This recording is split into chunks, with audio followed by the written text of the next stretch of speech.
right, let's go through this one bell work problem today. How would I begin setting this up?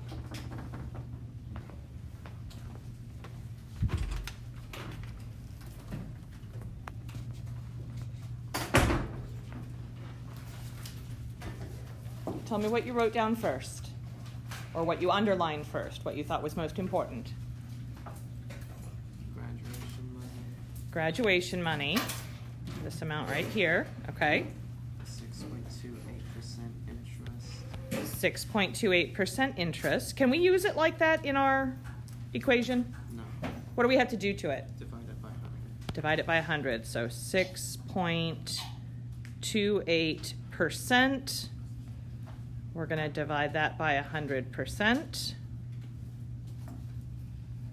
So what will it look like when we use it in our equation? 0.0628. 0.0628. Absolutely correct. So this is what we'll use in our formula. What else do we need? Compounded monthly. Compounded monthly. Why is that important? It's the amount of times it gets compounded in a year. Number of times it gets compounded in a year. Absolutely. Anything else we need? 4 years. 4 years.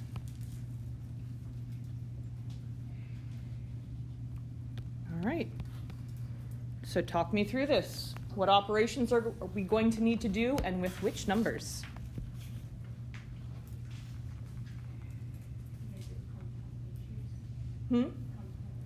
Compound interest formula. So A equals P times 1 plus R over N to the power of NT. What does the P stand for? Starting amount. That's our principal. So that's where that 930 or 963.65 is going to go.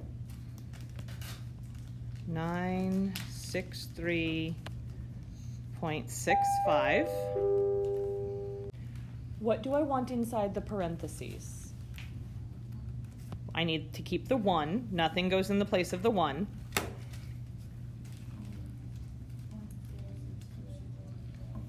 Yes. 0.0628.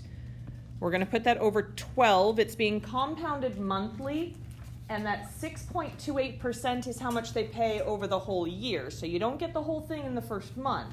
They split it up over the 12 months. That's why we're dividing it by 12. All right, what else?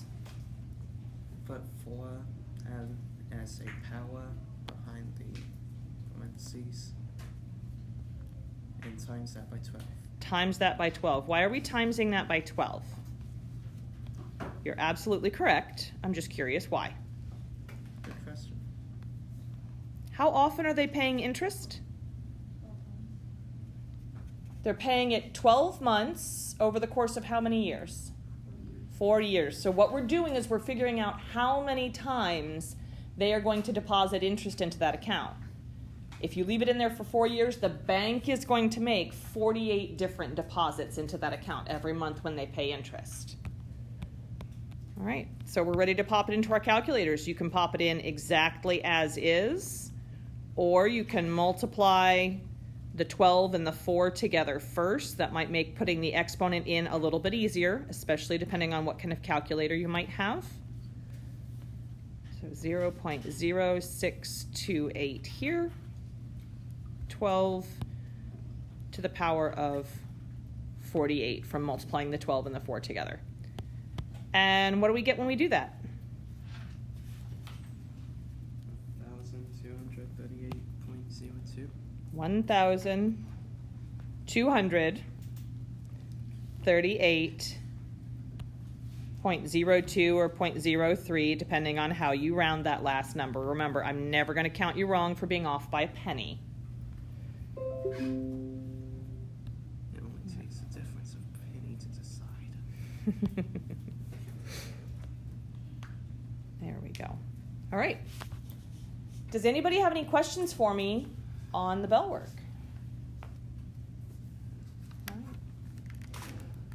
We're going to have another day of final exam review, this time focused on Unit 8. I did notice that there were quite a few people that had not completed the Unit 7 review yesterday. If you did not go in and do that, you're going to want to go in and do those pieces. If you turned it in yesterday, thank you. But like I said, I noticed quite a few people did not. You'll want to go in there and do Unit 7, but today we've moved on now and we're focused on Unit 8, which was the exponentials. On our Canvas page for today, if you scroll down, Unit 8 review is right here. We will do some stuff in class together, but I want to give you guys these first couple days to be looking through your notes, to be practicing on your own, give you a chance to ask questions, because that's going to give you the best insight onto the types of things that need to make it onto your cheat sheet. If you did not get a reference page, a green page from me that has printing on one side that said this is your reference page, you can use it on the final exam, I will get that out to you today so that you can begin working on that. Okay?